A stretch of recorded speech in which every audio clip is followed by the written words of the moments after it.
Hello और नमस्कार मित्रों, मेरा नाम है सोनू सिंह और हेलो मित्र के इस प्लेटफॉर्म पे एक बार फिर से आपका बहुत बहुत स्वागत है। हमारे आज के इस कार्यक्रम में हमारे मेहमान हैं वरिष्ठ पत्रकार श्री संजय शर्मा जी, और आप एक संघ से जुड़े हुए हैं, उत्तर प्रदेश पत्रकार परिषद। तो आज हम उसी के बारे में बात करेंगे। तो आइए सर, हम पहले जानने की कोशिश करेंगे कि आप अपना परिचय किस तरह से देते हैं। जी नमस्कार, मैं संजय शर्मा मुगलसराय से हूँ और विगत 12 वर्ष हो गए मुझे उत्तर प्रदेश पत्रकार परिषद में कार्य करते हुए, और लगातार समाज के बीच में हूँ। सूचना के माध्यम से मैं आप लोगों के बीच हमेशा रहता हूँ, और आज एक मौका मिला है। मैं आभार व्यक्त करता हूँ सोनू सिंह जी का, जो इन्होंने अपने स्टूडियो में आज मुझे आमंत्रित किया एक सेशन करने के लिए। तो बहुत बहुत आभार सोनू जी। अभी कुछ दिन पहले उत्तर प्रदेश पत्रकार परिषद का स्थापना दिवस मनाया गया जी, और उस मौके पे आपने कुछ लोगों को सम्मानित भी किया जी। तो कब स्थापना दिवस होता है और कौन मुख्य अतिथि थे और किन लोगों को आपने सम्मानित किया उसके माध्यम से? सोनू जी, आपको बताना चाहूँगा कि उत्तर प्रदेश पत्रकार परिषद की जो स्थापना है वो 2007 में प्रोसेस किया गया था, और उसकी पूरी एक टीम गठित करते हुए 2009 से उत्तर प्रदेश पत्रकार परिषद को रजिस्टर किया गया, और उसके बाद लगातार 2009 से संस्था कार्यरत है। और एक सबसे बड़ी बात बताना चाहूँगी कि जहाँ हम सूचना का आदान प्रदान करते हैं, न्यूज़ का आदान प्रदान करते हैं, उसके साथ साथ समाज में उन लोगों को जो अच्छा करते हैं, जैसे कि डॉक्टर हैं, सीए हैं, सामाजिक जो लोग हैं, या इस तरह के जो निश्चित एक उदाहरण के रूप में जो लोग काम करते हैं, उनको लेकर के उत्तर प्रदेश पत्रकार परिषद हमेशा आगे रहता है कि इनको प्रोत्साहित किया जा सके, इनके लिए मतलब कुछ अच्छा काम किया, इनका नाम और बड़ा हो और समाज में एक अच्छा रोल मॉडल बन सके। उसको लेकर के उत्तर प्रदेश पत्रकार परिषद लगातार 2009 से काम कर रही है।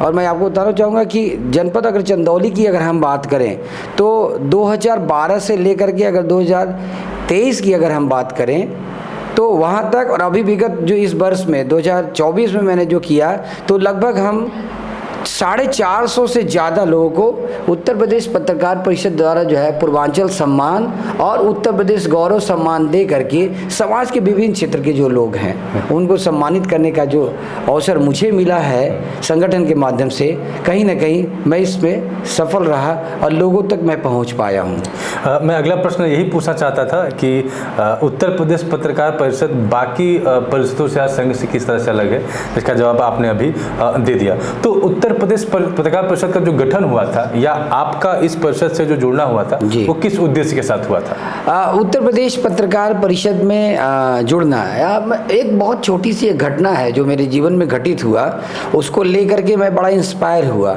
और वो घटना तो बहुत बड़ा है, अगर मैं बताना चाहूँगा थोड़ा टाइम लगेगा। बस इतना ही है कि मेरा कुछ काम था, व्यक्तिगत मेरे कुछ काम थे जो हो नहीं रहे थे। शासन प्रशासन के बार बार अनुरोध करने पे, निवेदन करने पे भी वो कार्य नहीं हो पा रहे थे। तो हमारे एक मित्र थे, उनसे मैंने निवेदन किया, अभी पेशे से पत्रकार थे, मैंने उनसे निवेदन किया और उन्होंने उस काम को कराने में हमारी एक पूरी मदद की और वो काम मेरा हो गया।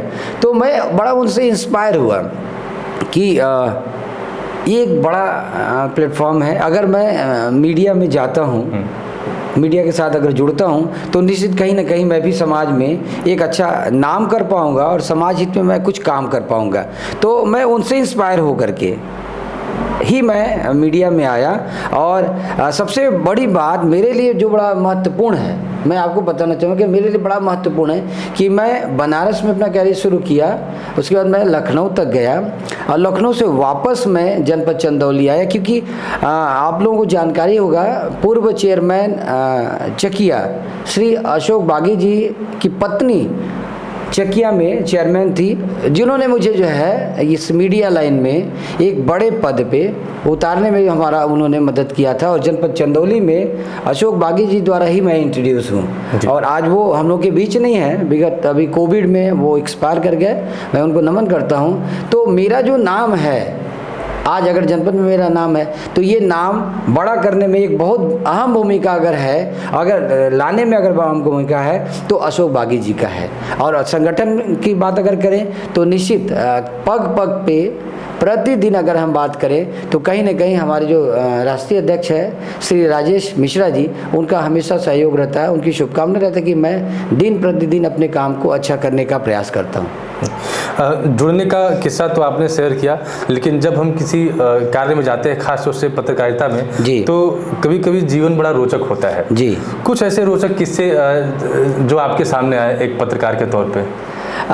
रोचक की बात करें तो रोचक तो बहुत सारा है, और मतलब कहते हैं कि आप समाज में हैं और आप काम कर रहे हैं तो रोचक बहुत सारी घटनाएं हैं, उसको थोड़ा शब्दों में सजोना या उसको रेखांकित करना थोड़ा मुश्किल है। लेकिन ये आपको बताना चाहिए कि रोचक अभी तक बीइंग मीडिया पर्सन जो है, मैं आपको बताऊं कि 2012 से लेकर के मैं आज तक बड़े एंजॉयफुल में एकदम हंसमुख तरीके से एंजॉय करते हुए इस कार्य को कर रहा हूं। और मैं उन सब लोगों को प्रत्यक्ष या अप्रत्यक्ष जो हमारे साथ लोग जुड़े हुए हैं, मैं सबका आभार व्यक्त करता हूं कि उन्होंने हमेशा मुझे एक अवसर दिया है, अपने बगल में बैठाने का मुझे अवसर दिया है, अपने साथ चलने का अवसर दिया है, और काम को अच्छा करने के लिए मुझे समय समय पर उन्होंने गाइड भी किया है। तो अप्रत्यक्ष और प्रत्यक्ष रूप से मैं उन सब का आभार व्यक्त कर रहा हूँ। आप समझ भी रहे होंगे कि मैं समाज के उन सब लोगों के बारे में कह रहा हूँ। मैं सबको रेखांकित करना थोड़ा मुश्किल है, लेकिन मैं अप्रत्यक्ष रूप में मैं आप सबका आभार व्यक्त करता हूँ कि आप लोगों ने मुझे मौका दिया है कि मैं अच्छा कुछ कर सकूँ। एक पत्रकार के तौर पे आपका करियर बड़ा लंबा रहा जी। आपने किन तरह की चुनौतियों का सामना किया इस लंबे कार्य? सोनू जी, ये थोड़ा डिफ़िकल्ट है, आपने बड़ा ऐसा क्वेश्चन पूछा है कि कठिन है थोड़ा इसका जवाब देना। लेकिन मैं आपको कहना चाहूँगी कि आप अगर कुछ निर्णय आपने कर लिया है, निश्चय कर लिया है कुछ आप करने का, समाज में कुछ अच्छा करने का, अपने आप को प्रस्तुत करने का, तो ऐसा हो ही नहीं सकता है कि चुनौती आपके सामने ना हो। और समाज में ऐसा कोई व्यक्ति नहीं है, अगर देखा जाए तो कोई ऐसा व्यक्ति नहीं है जिसके जीवन में चुनौती ना आए हो। तो मैं भी उसमें से एक हूँ, मैं भी बचा नहीं हूँ। तमाम तरह की चुनौतियाँ रही हैं मेरे को लेकर के, लेकिन कभी मैं डरा नहीं, सहमा नहीं। मेरा सिर्फ अपना एक ही लक्ष्य रहा है कि अच्छा से अच्छा प्रस्तुत करने का, अच्छा से अच्छा अपने काम को करके जो है लोगों के बीच उपस्थित रहने का। और मैं शायद आपको बता रहा हूँ कि शायद इस काम को करने में मैं सफल रहा हूँ, और आपके सामने हूँ, जैसा भी हूँ आपके सामने हूँ। जो एक सबसे बड़ी चुनौती मैं देख और समझ पा रहा हूँ, अगर आप सामाजिक पटल पे हैं तो सबसे पहले तो आपके कार्यों की आलोचना होती है जी। जैसे आप उत्तर प्रदेश पत्रकार परिषद के माध्यम से लोगों को इनवाइट करते हैं, उनके काम को आप रिकॉग्नाइज करते हैं जी। तो कई बार ये भी आरोप लगते हैं कि इस तरह की चीज़ें सिर्फ पॉपुलैरिटी के लिए या पैसा कमाने के लिए होता है जी। तो क्या कभी आपके सामने इस तरह का रूमर्स आया, और आप इस तरह के रूमर्स के बारे में क्या कहना चाहेंगे? देखिए, ऐसा है ना कि किसी व्यक्ति को किसी संस्थागत मंच पे बुलाना और उसको सम्मानित करना, ये गलत कहीं से भी नहीं है। उसके तमाम जो औपचारिकताएं होती हैं ना, उसकी जो ज़रूरतें होती हैं, वो कहीं ना कहीं उसको फुलफिल करना होता है। तो कोई भी ये कहे कि इस तरह की चीज़ें हो रही हैं, तो मैं सीधा सर आप कहता हूँ कि किसी भी काम को करने में उसको अगर हम रिकॉग्नाइज कर रहे हैं या हम उसको आगे लेकर के जा रहे हैं, हम उसकी किए हुए कार्य की प्रशंसा अगर कर रहे हैं, तो वो आप पूरे विश्व पटल पे अगर आप देखें तो जिस तरह से लोग प्रस्तुत करते हैं वो कहीं ना कहीं उन सब चीज़ों से जुड़ा होता है, एकदम मतलब अंडरस्टूड है। कुछ चीज़ें अंडरस्टूड है जिसको बताने की ज़रूरत नहीं है कि कैसे होता है, ये समझने की ज़रूरत है कि आखिर ये चीज़ होगा कैसे। कोई भी व्यक्ति अगर कर रहा है तो सिर्फ और सिर्फ उद्देश्य ये नहीं है कि हम उसको कुछ पाले या हम उसको कुछ दे दें, नहीं।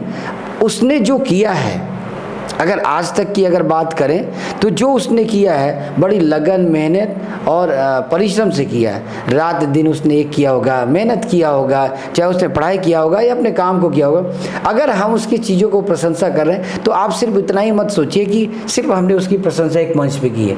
आप उसको आप ऐसे भी देखिए कि हमने उसके काम की प्रशंसा की है, उसका जो बायोडाटा है उसने अपना जीवन वृत्त, अगर हम कहें उसका जीवन वृत्त अगर उसने बनाया, हम उसकी जीवन वृत्त पे एक कड़ी को हम उसमें जोड़ते हैं, ताकि अगर वो अपने आप को कहीं प्रस्तुत करेगा तो ये जानकारी में जाएगा सामने वाले व्यक्ति के पास कि इस व्यक्ति को ये सम्मान प्राप्त है, इस व्यक्ति को इस विधा में ये सम्मानित किया गया। मतलब औरों से जहाँ भीड़ की बात करते हैं, उस भीड़ से थोड़ा सा ये व्यक्ति अलग है। सिर्फ हम उसके बायोडाटा की अगर बात करें, जीवन वृत्त की बात करें, हम उसको थोड़ा सा प्रमोट करने का, समाज में एक उदाहरण प्रस्तुत करने का हम प्रयास करते हैं। बाकी ऐसा और कुछ भी नहीं है, ना संगठन की तरफ से इस तरह का कुछ नहीं। संगठन का सिर्फ ये है कि जो भी समाज में अच्छा कर रहे हैं उनको रिकॉग्निशन मिलना चाहिए, उनका सम्मान होना चाहिए। तो ये एक सिस्टम है, एक तरीका है मंच पे लेके आने का, उसको प्रोत्साहित करने के, जीवन और अच्छा जी सकें, अपने क्षेत्र में और अच्छा वो कर सकें, इसको लेकर के हम लोग बस इस कार्य को करते हैं। अभी कुछ दिन पहले जब उत्तर प्रदेश पत्रकार परिषद की स्थापना दिवस आप मना रहे थे जी, तो धनंजय सर भी वहाँ पे आमंत्रित थे जी, इस कोचिंग के डायरेक्टर जी। तो वो उठ के मेरे पास आए और उन्होंने बोला कि सोनू जी कोविड के टाइम पे जी, जो कोई छोटा काम ही कोई भी काम कर दे रहा था, कोई दवा बांट दे या कोई किसी को पानी पिला दे या खाना खिला दे, तो उसको रिकॉग्नाइज किया जाता था, सम्मान पत्र दिए जाते थे। लेकिन हम शिक्षकों का मतलब वहाँ पे कोई रिकॉग्निशन नहीं था जी। और उत्तर प्रदेश पत्रकार परिषद के माध्यम से आपने उनको भी सम्मानित किया, उनके इंस्टीट्यूट को मैंने किया हुआ है, सीबीएस कोचिंग को किया है। इस बात का उन्होंने जिक्र किया, तो मुझे इस बात का एहसास हुआ कि कहीं न कहीं जो समाज से जुड़े हुए लोग हैं और काम करते हैं, उनको जब रिकॉग्निशन मिलता है तो कहीं ना कहीं प्रेरणादायी होता है। जी बिल्कुल।